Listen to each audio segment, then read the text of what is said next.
नमस्कार। भारतीय काव्य शास्त्र का विकास क्रम भाग 2 में आप लोगों का हार्दिक स्वागत। मेरा नाम महेश कोड़ी है। बालचंद कला एवं विज्ञान महाविद्यालय सोलापुर स्नातकोत्तर हिंदी विभाग में अध्ययन एवं अध्यापन का काम करता हूँ। भारतीय काव्य शास्त्र का विकास क्रम भाग 1 में आप लोगों ने आचार्य भरत मुनि से लेकर आचार्य भामह तक की जानकारी आपने ली। इस भाग में हम लोग उसी क्रम को आगे बढ़ाते हुए आचार्य दंडी से लेकर हम लोग चर्चा करने वाले हैं। तो सबसे पहले आचार्य दंडी आते हैं। साहित्य शास्त्र के इतिहास में आचार्य दंडी को विशिष्ट स्थान प्राप्त है।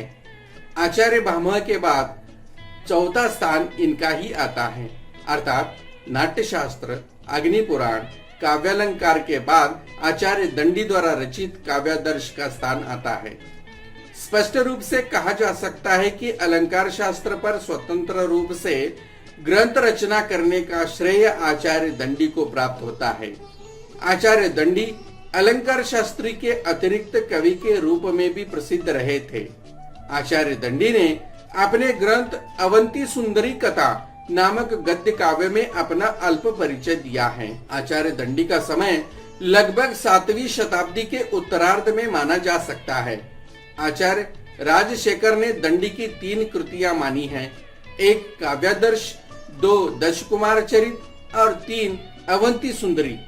काव्यादर्श काव्य शास्त्र के इतिहास में आचार्य दंडी का विशिष्ट स्थान। काव्यादर्श ग्रंथ 3 परिच्छेदों में विभक्त है। प्रथम परिच्छेद में काव्य परिभाषा, काव्य भेद, महाकाव्य के लक्षण आदि पर विचार किया गया है, तो द्वितीय परिच्छेद में 35 अर्थालंकारों का विवेचन मिलता है, तो तीसरे परिच्छेद में चित्र काव्य प्रहेलिका तथा दोषों का निर्देश दिया गया है। काव्यादर्श पर अनेक टीकाएं भी देखने के लिए मिल जाते हैं। इसी विकास क्रम को आगे बढ़ाते हुए आचार्य वामन आते हैं, जिनके प्रसिद्ध कृति का नाम है काव्यालंकार सूत्र। संस्कृत काव्य शास्त्र के इतिहास में आचार्य वामन का अति महत्वपूर्ण स्थान है। रीति को काव्य की आत्मा मानने का श्रेय इन्हीं को प्राप्त है। रीतिरात्मा काव्यस्यः। इस प्रकार रीति संप्रदाय का जन्म हुआ। बाह्य प्रमाणों के आधार पर आचार्य वामन कश्मीरी थे, राजा जयापीड़ की राज्यसभा के सदस्य थे। अतः वामन का समय लगभग 800 से लेकर 850 ईस्वी के बीच मानने में कोई आपत्ति नहीं होनी चाहिए। वामन का एकमात्र ग्रंथ काव्यालंकार सूत्र ही उपलब्ध है। यह एकमात्र ऐसा ग्रंथ है जो सूत्र शैली में लिखा गया है। इस ग्रंथ को 3 वर्गों में विभाजित किया गया है, 1 सूत्र, 2 वृत्ति और तीसरा है उदाहरण। वामन ऐसे पहले आचार्य हैं जिन्होंने रीतिरात्मा काव्यस्या विशिष्ट पद रचना रीतिहा विशेषो गुणात्मा इस तत्व का सर्वप्रथम विवेचन कर 3 रीतियां वैदर्भी, गौड़ी और पांचाली का प्रतिपादन किया था। इसके बाद आचार्य रुद्रट आते हैं। आचार्य रुद्रट का प्रसिद्ध ग्रंथ का नाम काव्यालंकार है। संस्कृत अलंकार शास्त्र के इतिहास में आचार्य रुद्रट का नाम बहुत ही प्रसिद्ध है। रुद्रट पहले आचार्य थे जिन्होंने अलंकारों का वैज्ञानिक दृष्टि से वर्गीकरण किया और इन्हें कुछ श्रेणियों में विभाजित किया। रुद्रट की प्रमुख रचना काव्यालंकार है। काव्य की आलोचना की दृष्टि से यह ग्रंथ अति प्रसिद्ध है। काव्यालंकार 16 अध्यायों में विभक्त है तथा इसमें कुल मिलाकर 731 श्लोकों का संग्रह है।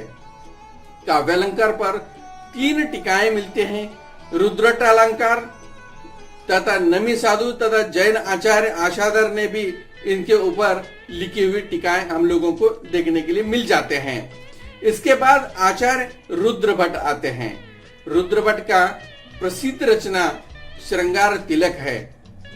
रुद्र भट्ट के काल गणना के बारे में निश्चितता के साथ कहा जा सकता है कि रुद्र भट्ट की स्थिति रुद्रट के परवर्ती रही होगी, क्योंकि श्रृंगार तिलक का सर्वप्रथम उल्लेख हेमचंद्र ने किया था। इसलिए रुद्र भट्ट का समय हेमचंद्र से पूर्ववर्ती होना चाहिए।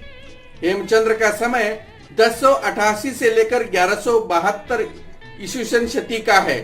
इस आधार पर रुद्रभट्ट का समय 950 से लेकर 1100 के बीच समझा जा सकता है।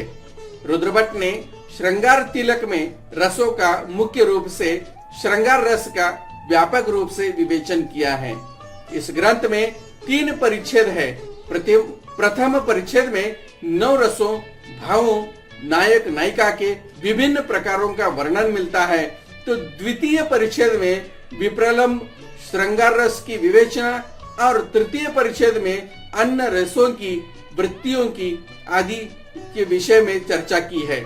श्रृंगार तिलक पर हरिवंश भट्ट के पुत्र गोपाल भट्ट ने रस तरंगिणी नामक टीका भी लिखी थी। इसी विकास क्रम में आगे आते हैं आचार्य आनंदवर्धन। आचार्य आनंदवर्धन का प्रसिद्ध ग्रंथ ध्वन्यालोक है। काव्य शास्त्र के क्षेत्र में आनंदवर्धन का अति विशिष्ट स्थान है। ये ध्वनि संप्रदाय के जन्मदाता माने जाते हैं। ध्वनि की स्थापना के लिए ध्वन्यालोक नामक ग्रंथ की रचना की। इस ग्रंथ के कारण आचार्य आनंदवर्धन का नाम साहित्य शास्त्र में अमर हो गए। आनंदवर्धन ने साहित्य में अपने से प्राचीन रस विषयक मान्यताओं और आलोचना के मत को नई दिशा प्रदान की थी।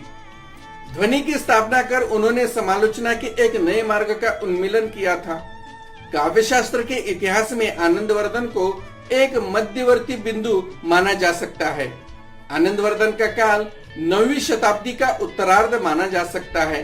ध्वन्यालोक के अतिरिक्त देवी शतक, अर्जुन चरित, विषम बाण लीला, तत्वालोक की रचना इनके माने जाते हैं। ध्वन्यालोक पर भी अनेक टीकाएं देखने के लिए मिल जाते हैं।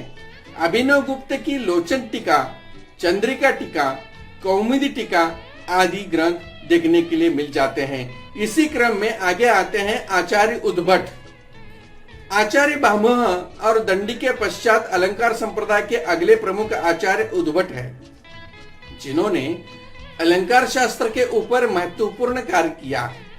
अलंकार शास्त्र के आचार्यों में इनका स्थान अत्यंत महत्वपूर्ण माना जाता है। आचार्य उद्भट की कीर्ति काव्यालंकार सार संग्रह नामक ग्रंथ पर आधारित है। इनका समय लगभग 800 ईस्वी सन को निश्चित किया जा सकता है। उद्भट ने भामा के काव्यालंकार पर भामा विवरण नाम की टीका लिखी थी। आचार्य उद्भट ने साहित्य शास्त्र के संबंध में 3 काव्यों की रचना की। एक अलंकार संग्रह, भामा विवरण और कुमार संभव।